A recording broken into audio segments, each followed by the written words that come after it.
BNR gold and diamonds తరుగు తక్కువ బంగారం ఎక్కువ ఇప్పుడు మన వైజాగ్లో. Welcome to I dream. నేను ఉదయశ్రీ. నల్గొండ జిల్లాలోని నాగార్జున స్కూల్ ప్రిన్సిపల్ రూపారెడ్డి హత్య కేసులో విస్తుపోయే విషయాలు వెలుగు చూస్తూ ఉన్నాయి. రూపారెడ్డి ప్రిన్సిపల్ అవ్వడంతో 10th క్లాసులో కొంతమంది స్టూడెంట్స్ ఒక ముగ్గురు డ్రగ్స్కి బానిసై మత్తు పదార్థాలకు బానిసైతే ఆ ప్రిన్సిపల్ వాళ్ళని మందలించడం జరిగింది. వాళ్ళు ఆ ఆక్రోశం పెట్టుకొని ఒక ప్లాన్ ప్రకారం ఒక ప్రిన్సిపల్ని హత్య చేశారు ఈ దుర్మార్గులు. ఈ రోజుల్లో ఒక మంచి మాట తల్లిదండ్రులు పిల్లలకు కానీ స్కూల్ టీచర్స్ స్టూడెంట్స్కి కానీ చెప్పడానికి లేదు. ఎందుకంటే ఈజీగా ప్రాణాలు తీస్తారు కనుక జాగ్రత్త. ఇక ఇదే విషయంపై మనతో మాట్లాడడానికి విజయ బంగారు గారు ఉన్నారు, motivational speaker and language trainer. మాట్లాడదాం. నమస్తే. నమస్తే మాస్టరే. అసలు రోజు మనం కూడా మంచి మాటలు చెప్తూ ఉంటాం, మనం కూడా మ్యూట్ అయిపోవాలి ఇప్పటి నుంచి, ఏం చెప్పొద్దు. అదే కదా. అసలు ఏంటి వాళ్ళ 10th క్లాస్ అంటే వాళ్ళకి 14-15 ఇయర్స్ ఉంటాయి అంతే. అప్పుడే డ్రగ్స్కి స్కూల్లో చాలా మంది స్టూడెంట్స్ ఈ స్కూల్లో 9th 10th 6th 7th నుంచే డ్రగ్స్కి అలవాటు పడిపోతూ ఉన్నారు. అంటే స్కూల్ అట్మాస్ఫియర్స్ ఎట్లా ఉంటున్నాయి, పిల్లల్ని టార్గెట్ చేసుకొని వీళ్ళకి డ్రగ్స్ అందిస్తూ ఉంటే కూడా దీన్ని పూర్తిగా కట్టడి చేయలేకపోతూ ఉన్నాం. పాపం రూపారెడ్డి గారు, ఆవిడ ఒక ప్రిన్సిపల్, ఏదో మంచి చెప్పారు, బాబు మీ భవిష్యత్తు బాగుండదు, ఇలా చేయకండి, మీరు ఇంకా చాలా మంచి భవిష్యత్తు ఉంది మీకు, ఇలా వీటికి మీరు మత్తు పదార్థాలకు ఇలా బానిస అయిపోతే చాలా కష్టము అని ఆవిడ చెప్పినందుకు ఇప్పుడు తన ప్రాణాలు తీసేశారనమాట. అంత చిన్న ఏజ్ అంటే మనము ఎవరినన్నా ఒక గట్టిగా ఒక మాట అన్నా, ఒకవేళ పొరపాటున మనము ఏదన్నా ఇది చేసినా మనకు చాలా భయం వేస్తుంది, చాలా గిల్ట్ ఉంటుంది. అలాంటిది 27-29 కత్తిపోట్లు పొడిచారంటే కసియా డ్రగ్స్ అలవాటు పడాలి. అదే అంటే ఇంకా ఆవిడ మళ్ళీ ఏమాత్రం అంటే జనరల్గా ఒక కత్తిపోటు పొడవగానే ప్రాణాలు పోతాయి ఉదయశ్రీ. అలాంటిది శవాన్ని చంపారనమాట. చచ్చిన శవాన్ని మళ్ళీ 29 కత్తిపోటు పొలిచి విచక్షణారహితంగా చంపేశారు ఆమె. వాళ్ళకి విచక్షణ ఎక్కడుంది, డ్రగ్స్కి అలవాటు పడిపోయారు. అదే అంటే ఇప్పుడు వాళ్ళు చేసింది కూడా అదే పని, అదే ఆ మత్తులోనే చేశారు. పోలీసు వాళ్ళు ఒక కుర్రోడిని పట్టుకున్నప్పుడు వాడు కూడా అదే మత్తులో ఉన్నాడు. అంటే ఈ మత్తు పదార్థాలు ఎవరు అందిస్తున్నారు, వీళ్ళ దాకా ఎలా వస్తున్నాయి, వాళ్ళ పెద్ద ఉన్నత కుటుంబాలకు తెలిసిన కాదు, కోటీశ్వర్లు కాదు, సామాన్య కుటుంబం వాళ్ళది. మరి అలాంటి వాళ్ళకు కూడా ఎక్కడి నుంచి వస్తున్నాయి అనేది మళ్ళీ మనం ప్రశ్నించుకోవాల్సిందే. కాబట్టి తల్లిదండ్రులకు అంటే ఈ కాలంలో ఇప్పుడు తల్లిదండ్రులు మ్యూట్ అయిపోవాలా, పేరెంట్స్ మ్యూట్ అయిపోవాలా, టీచర్స్ మ్యూట్ అయిపోవాలా, మంచి చెప్పే మనలాంటి వాళ్ళం కూడా నోరు మూసుకొని ఉండాలి. ఏం జరుగుతుందో అది చూస్తూ ఉండాలి, లేకపోతే కళ్ళు మూసుకోవాలి, నోరు మూసుకోవాలి. ఎందుకంటే ఏం మాట్లాడకూడదు. మరి వీళ్ళకి ఎవరు మంచి చెప్పాలి? ఇప్పుడు ఈవిడ మీద ఎందుకు అంత కోపము? మంచి చెప్పినందుకే. సో ఇన్ని రోజులు ఏం చేశారంటే దాదాపు ఐ థింక్ ఒక 1 వీక్ అయిపోయింది, 10th జరిగింది అది. ఆవిడ ఎప్పటి నుంచో కొన్ని సంవత్సరాల నుంచి ఆ స్కూల్ నడిపిస్తున్నారు ఒక ప్రిన్సిపల్గా. చాలా మంచి ఆవిడని చాలా పేరు. పిల్లల బాగు కోసము అహర్నిశలు పాపం తను కష్టపడతారట, పిల్లలు బాగుండాలి, రేపొద్దున భవిష్యత్తులో వీళ్ళే భావి భారత పౌరులు, సో సొసైటీకి ఇలాంటి వాళ్ళ అవసరం చాలా ఉందని ఎంతో చాలా ప్రతిరోజు మంచి మాటలు చెప్తారట ఆవిడ. సో అంటే వాళ్ళ ఇద్దరికి ఒక అబ్బాయి హైదరాబాద్లో చదువుకుంటుంటే మొన్న జరిగినప్పుడు కూడా ఇద్దరు పోయి అబ్బాయిని చూసిన తర్వాత హస్బెండ్ చెప్పాడట, సరే నువ్వు వెళ్ళిపో, నేను ఒక రోజు ఉండి వస్తాననేది. ఈవిడొక్కతే వచ్చింది.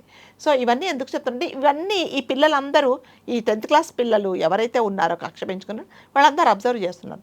ప్రతిరోజు అయితే హస్బెండ్ ఉంటాడు కాబట్టి ఆవిడ ఒక్కటి ఇంటికి వచ్చిన తర్వాత స్కూల్కి వచ్చిన తర్వాత నాకు ఈరోజు ఎవరో చుట్టాలు వస్తారు ఇంటికి, కలవాల్సి ఉంది కాబట్టి నేను ఒక 1 hour ముందే వెళ్ళిపోతున్నానని 4:30కి ఆవిడ వచ్చేసారు. సో ఇవన్నీ వీళ్ళు అబ్జర్వ్ చేస్తున్నారు. సో ఇప్పుడైతే ఎవరు లేరు.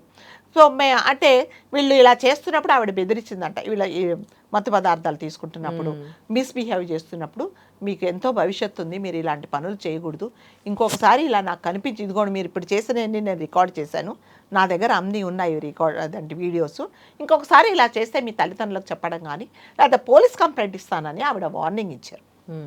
ఇచ్చినప్పుడు ఏమైందంటే వీళ్ళకి ఆ కక్ష పెంచుకున్నారు. ఈవిడ అందరికి చెప్పేస్తుందేమో, మమ్మల్ని పోలీసు వాళ్ళు తీసుకెళ్తారేమో అని చెప్పేసి ఏం చేయాలి, ఈవిడ దగ్గర నుంచి అంటే ఫోన్లో ఉన్న ఇన్ఫర్మేషన్ మనం లాగేసుకోవాలి. ప్లస్ వాళ్ళు అంటే గంజాయిలు తాగడము, తర్వాత ఈ మత్తు పదార్థాలు అంటే డబ్బులు కావాలి, మరి ఎక్కడి నుంచి రావాలి? సో ఈవిడ దగ్గర డబ్బులు అంటే ప్రతిరోజు జనరల్గా కొంతమంది స్కూల్స్లో వాళ్ళు బిజినెస్ చేసే వాళ్ళు ఏం చేస్తారంటే ఈవినింగ్ వెళ్ళేటప్పుడు ఆ రోజు కలెక్ట్ అయిన క్యాష్ అంతా ఇంటికి తీసుకెళ్ళిపోతారు. సో ఆవిడ కూడా వెళ్ళేటప్పుడు 1 లక్ష రూపాయలు తన పర్సులో పెట్టుకుందంట. వచ్చేటప్పుడు వాళ్ళ హస్బెండ్ కూడా 1 లక్ష రూపాయలు ఇంకా 2-3 ఏదో ఇచ్చాడు. అవన్నీ వీళ్ళకి తెలిసిపోయింది అనమాట. ప్లస్ ఇంకొకటి ఏంటంటే హస్బెండ్ లేరు ఇంట్లో. లోపలికి ఎట్లా తెలుసుంటాయి హస్బెండ్ లేంది? అదేనండి, స్కూల్కి వెళ్ళారు, స్కూల్లోనే ఉంటారు కదా, లేరు మా వారు లేరు చెప్పుకుంటారు కదండి. ఇప్పుడు సార్ లేరా మేడం అంటే లేరని ఏదో అంటే ఒక వ్యక్తి మీద మీరు నిఘా పెట్టినప్పుడు అన్నీ చూడండి. 10th క్లాస్ పిల్లలు అయితే ఏమైంది, ఇంటికి వచ్చారు ఆవిడ.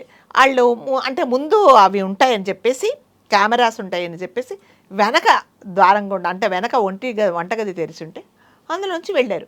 వెళ్ళినప్పుడు షాక్డ్, అదేంటి లోపలికి వచ్చేసారు, ఎందుకు మీరందరూ లోపలికి వచ్చేసారు, ఏం కావాలి మీకు అని అంటే ఫస్ట్ ఆవిడ డబ్బులు లాగేసుకున్నారు, పర్సులో తీసుకున్నారు, ఫోన్ లాగేసుకున్నారు. ఫోన్ లాగేసుకున్న తర్వాత ఏమైందంటే మరి ఇప్పుడు మనం ఇద్దరం ముగ్గురం అలా వెళ్ళిపోతే మరి ఈవిడ ప్రాణాలతో ఉంటే రేపొద్దున ఊరుకోదు కదా, అందరికి చెప్పేస్తుంది అని చెప్పేసి ఆల్రెడీ వాళ్ళు ప్లాన్ చేసుకొని, అంటే ఒకవేళ ఆమె ఎదురు తిరిగినా సర్కమ్స్టెన్స్ ప్రకారం మనము ముందు జాగ్రత్త, మనము బయటికి వెళ్ళేటప్పుడు వర్షం పడుతుందేమో గొడుగు తీసుకెళ్ళినట్టుగా కదా, మరి తడిచిపోతామేమో అన్నట్టుగా మనం ఎలా జాగ్రత్త తీసుకుంటాం. వీళ్ళు కూడా ఏం చేస్తారంటే ఆల్రెడీ కత్తి, ఆ కత్తులు ఇంతకుముందే కొనుక్కున్నారట ముగ్గురు. తర్వాత ఒక బ్లేడు అవన్నీ కొనుక్కొని తీసుకొని వెళ్ళారు. వెళ్ళినప్పుడు ఈవిడ వెనక్కు అంటే జనరల్గా ప్రతిఘటిస్తారు కదా, ఏంట్రా ఏం పని చేస్తున్నావురా అది ఇది అన్నప్పుడు చంపేశారు ఆవిడని. అంటే ఒక కత్తి తీసుకొని చంపేశారు. చంపిన తర్వాత ప్రాణం పోవడానికి ఎంతసేపు పడుతుందండి, ఒకసారి చక్కమన వెళ్ళిపోయింది ప్రాణం. అయిన తర్వాత మళ్ళీ వాళ్ళకి ఎంత కసి ఉందంటే ఆవిడ మీద, శవాన్ని చనిపోయిన ఆమెను అంటే 29 కత్తిపోట్లు పొడిచేదాకైతే ఆవిడ బతికుండదు, ఎప్పుడో పోయింటుంది ఆ ప్రాణం. ఆ ప్రాణం పోయిన తర్వాత కూడా వాళ్ళు పదే కసి తీర ఆమెను పొడిచేశారనమాట. అంటే ఆమె మీద ఎంత కక్ష ఉందో ఒకసారి మీరు ఊహించుకోండి. ఎందుకు, ఆమె చేసిన పాపం ఏంటి, మీరు బాగుండాలి, మీ భవిష్యత్తు బాగుండాలి, ఈ వయసు అలాంటిది కాదు, మీరు చదువుకోవాల్సిన వయసు, మీరు ఇలాంటి వాటికి మత్తు పదార్థాలకు అలవాటు పడకండి, ఇది చాలా తప్పు అని చెప్పిన పాపానికి ఇవాళ ఆవిడ ప్రాణాలు పోయినాయండి. అంటే మనం దీనివల్ల నాకు అనిపిస్తుంది, అంటే మనం ఎవరికి మంచి చెప్పకూడదు, ఏదైనా తప్పు చేస్తే ఎందుకు ఇలా చేసావు అని మనం అడగకూడదు.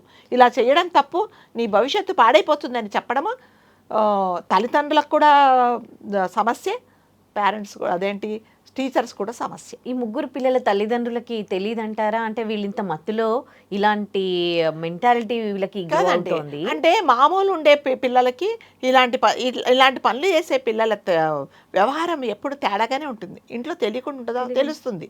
తెలిసినా కూడా అదే ఇప్పుడు గట్టిగా అరిస్తే ఇప్పుడు చెప్పారు, పేరెంట్స్కి ఏం చెప్పడానికి హక్కులు లేవండి, హక్కులు లేవు, ఏం చెప్పకూడదు. పేరెంట్స్ నీకేం తెలియదు అంటున్నారు, లేకపోతే వాళ్ళ మీదే తిరగబడిపోతున్నారు. కాబట్టి ఎవరు ఏమి చెప్పకూడదు, వాళ్ళు ఇష్టం వచ్చినట్టు చేస్తున్నారు. వీళ్ళ విషయంలో జరిగింది కూడా అంతే.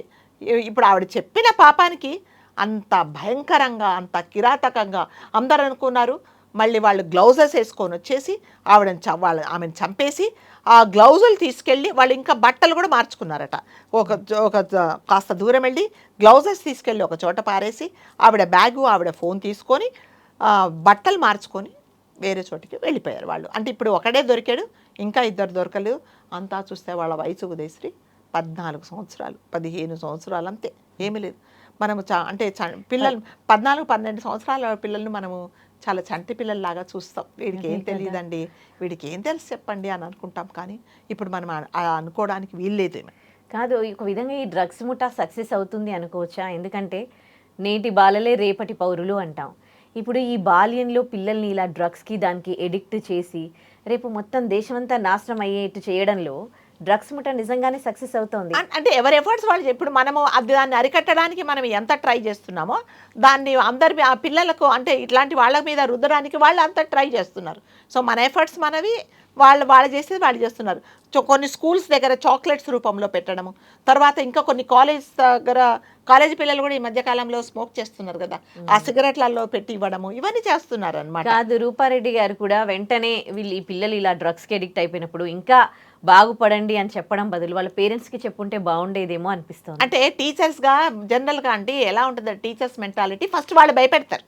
ఏంటి నీకు భయం భక్తి లేదా, ఏమనుకుంటున్నావు, నువ్వు చదువుకోవాలని లేదా, నువ్వు భవిష్యత్తులో బాగుపడవా అని ఫస్ట్ అంటారు. అన్న తర్వాత ఓకే అండి, Yes. కానీ డ్రగ్స్ కి ఎడిక్ట్ అయినప్పుడు అదేనండి first responsibility- ఆమె చెప్పింది కూడా మీ నాన్న వాళ్ళకి చెప్తాము, మీ పేరెంట్స్ చెప్తాను, పోలీసు వాళ్ళకి కంప్లైంట్ ఇస్తా, ఇంకొకసారి నాకు ఇలా మీరు కనిపించకూడదు, ఇలా కనిపించారు అంటే ఇదిగో ఇంతకు ముందే ఎప్పటి నుంచో మేము వీళ్ళు చేస్తున్నారని నేను ఇవి చూపిస్తానని ఆవిడ చెప్పారు. అది కక్ష. కాబట్టి మనం ఎవరికి ఏం చెప్పకూడదేమో, ఎవరు ఎలా పోతే అలా వెళ్ళిపోమని చెప్పాల్సిందేమో. రేపు ఇప్పుడు స్కూల్లో నేను ఇంకొక పాయింట్ చెప్తా. పోనీ ఇవిడ ఏమనలేదండి, పేరెంట్స్కు తెలిసింది వీళ్ళు గంజాయి తాగుతున్నారు లేకపోతే ఇలాంటి పనులు చేస్తున్నారు, మరి వచ్చి స్కూల్కి వచ్చి వాళ్ళ పేరెంట్స్ టీచర్స్నే కదా ప్రశ్నిస్తారు.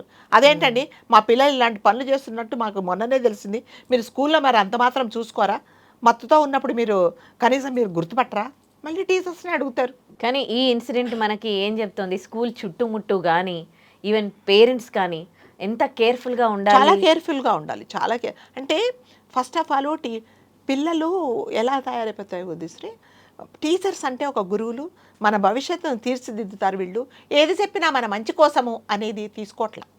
టీచర్స్ మా మీద కక్ష, అంటే కొంతమంది టీచర్స్ కూడా ఉంటారండి, కొంత కక్షతో ఉండే వాళ్ళు కూడా ఉంటారు, మన మంచి కోసం చెప్తున్నారు అని అనుకోవట్లా. అంటే ఇదివరకు అంటే మేము చదువుకున్నప్పుడు విదేశ్రీ టీచర్స్ గురువులు అంటే మేము చాలా భయపడేవాళ్ళం, మాకు చాలా భయంకరమైన పనిష్మెంట్లు ఉండేవి. హోంవర్క్ చేయకపోతే గుంజుళ్ళు తీయించేవాళ్ళు, గోడ కుర్చీ వేయించేవాళ్ళు, తర్వాత క్లాస్ బయట నిల్చోబెట్టేవాళ్ళు, ఎండలో నిల్చోబెట్టేవాళ్ళు. ఇంకా నేను చదువుకుంటున్నప్పుడు హోంవర్క్ చేయకపోతే మెడలో సోమరి లేజీ అని రాసి ప్రతి ఒక్క స్కూల్ క్లాస్కి వెళ్ళి నేను హోంవర్క్ చేయలేదు, నేను సోమరిని, ఇదిగోండి నా బోర్డు అని ప్రతి ఒక్కరి దగ్గరికి వెళ్ళి చెప్పేవాళ్ళట క్లాస్లో. మా క్లాస్లో కూడా అలా జరిగింది. అలాంటి పనిష్మెంట్లు ఉన్నాయి, ఇప్పుడు ఉన్నాయా? ఇప్పుడు అలా చేసి ఇప్పుడు ఇంకేం లేదు. అసలు టీచర్స్ ఇంకెన్ని ముక్కలు అవన్నీ చేస్తారో. వదిలేండి, అమ్మో అవి అస్సలు చేయరు, కానీ ఎవరికి ధైర్యం లేదు. అట్లీస్ట్ బాబు నువ్వు ఎందుకు హోంవర్క్ చేయలేదు అని అడిగితే అయిపోయింది కంప్లైంట్. వెళ్ళి స్కూల్లో పేరెంట్స్గా కంప్లైంట్ ఇస్తున్నారు. ఈరోజు మా టీచర్ నన్ను గట్టిగా కోప్పడింది, కంప్లైంట్. ఏంటండి పిల్లలు, మీరు టీచర్స్ అంటే మీరు చాలా అదేంటి అసలు కోప్పడకూడదు కదా, అంటే వాళ్ళు టీచర్స్ మనుషులు కాదు, వాళ్ళు అసలు ఏం కోప్పడకూడదు. రేపొద్దున చదువుకోకుండా ఏదన్నా అయితే మాత్రం వచ్చి స్కూల్లో ఏం చదువు చెప్తున్నారండి, మేము ఇంత ఫీజులు కడుతున్నాము, మీరు ఏం నేర్పిస్తున్నారు మా పిల్లలకని మళ్ళీ. సో అటు ఇటు మాట్లాడతారు పేరెంట్స్. కాబట్టి ఎవరైనా సరే అంటే పేరెంట్స్ కానీ, మళ్ళీ చెప్తారు, పేరెంట్స్ కానీ టీచర్స్ కానీ చుట్టుపక్కల వాళ్ళకి కానీ పెద్దల వాళ్ళకి కానీ ఎవరికి కూడా పిల్లలను ఇది చెయ్యొద్దు అని చెప్పే హక్కు అనేది లేదు. ప్రతి ఒక్కరు మ్యూట్ అయిపోవాలి అంతే. మీరు ఎలాంటి అరాచకాలు చేసినా, నేను అంటారు కదా, కళ్ళు మూసుకొని చెవులు మూసుకొని నోరు మూసుకొని ఒక అందరూ ఒక జడ పదార్థంలాగా చూడాల్సి వస్తున్నది అనమాట. మెయిన్గా ముఖ్యంగా ప్రభుత్వాలు మాత్రం ఈ డ్రగ్స్ పైన ఉక్కుపాదం మోపాలండి. లేకపోతే మాత్రం చాలా చుట్టూ ఇన్ని అసలు డ్రగ్స్ అమ్మేవాళ్ళు, పిల్లల వరకు కూడా డ్రగ్స్ ఎట్లా దొరుకుతోంది అసలు. అంటే స్కూల్ చుట్టుపక్కల ఉన్న పరిసరాల్లో స్కూల్ మేనేజ్మెంట్ కానీ, అంటే పోలీస్ ప్రొటెక్షన్ కానీ, ప్రభుత్వాలు కానీ ఎటువంటి చర్యలు తీసుకోవాలంటారు? ఎటువంటి చర్యలు తీసుకోవాలండి, అదేనండి ప్రతి ఒక్క అసలు అది ఎక్కడి నుంచి మూల కారణం ఏంటి, అసలు ఎక్కడి నుంచి సప్లై అవుతున్నాయి, దీనికి ఎవరు ప్రొటెస్ట్ చేస్తున్నారు, దీని వెనక ఎట్లాంటి ముఠాలు ఉన్నాయి అనేది కూడా వాళ్ళు కూడా చూసుకోవాల్సిందే. లేకపోతే అంటే ఇలాంటి జరగడానికి అందరికీ ఎవరికైనా సరే ఒక యాంటీ సొసైటీ కార్యక్రమం ఎవడు చేస్తున్నా వాడికి ఎవరో ఒక రాజకీయ నాయకుడి ప్రొటెక్షన్ అయితే కంపల్సరీగా ఉంటుందండి. నీకు ఎందుకు నువ్వు చూసుకో, నువ్వు చేయి, నేను వెనక ఉంటా, వాడు ఆ ధైర్యంతోనే చేస్తాడు. రేపొద్దున పట్టుబడితే కూడా ఏదో ఒక మాట చెప్పేసి వాళ్ళను బయటకు తీసుకొస్తారు. కాబట్టి ఫస్ట్ ఎవరైతే ప్రొటెస్ట్ చేస్తున్నారో వాళ్ళు ఒకసారి ఆలోచించుకోవాలి, అసలు వాళ్ళు మనం ఏం చేస్తున్నాము, ఇది తప్పు కదా అనేది వాళ్ళు కూడా ఆలోచించుకోవాలి. లేకపోతే ఇలాంటివే జరుగుతాయండి. ఏది ఏమైనా రూపారెడ్డి గారి ఆత్మకు శాంతి కలగాలని మనము కోరుకుందాము. సో అట్లీస్ట్ ఇది చూసైనా సరే పిల్లలు, టీచర్స్ ఎవరైనా సరే మంచి చెప్తున్నారు, మన మంచి కోసమే వీళ్ళు చెప్తున్నారు అనేది ఒకసారి పాజిటివ్ వేలో ఆలోచిస్తే మంచిది. లేకపోతే టీచర్స్ రేపొద్దున మంచి స్టూడెంట్స్ను, మంచి పిల్లలను బయటికి పంపలేరండి. ఏం చెప్తా ఏమో, ఏదన్నా భయపడితే నా ప్రాణాలు ఎందుకు పోవాలి అనేసి పిల్లలు తప్పులు చేస్తున్నా కూడా నోరు మూసుకొని ఉండాల్సిన పరిస్థితి వస్తుందేమో కొన్ని రోజులలో. Right, thank you. Thank you.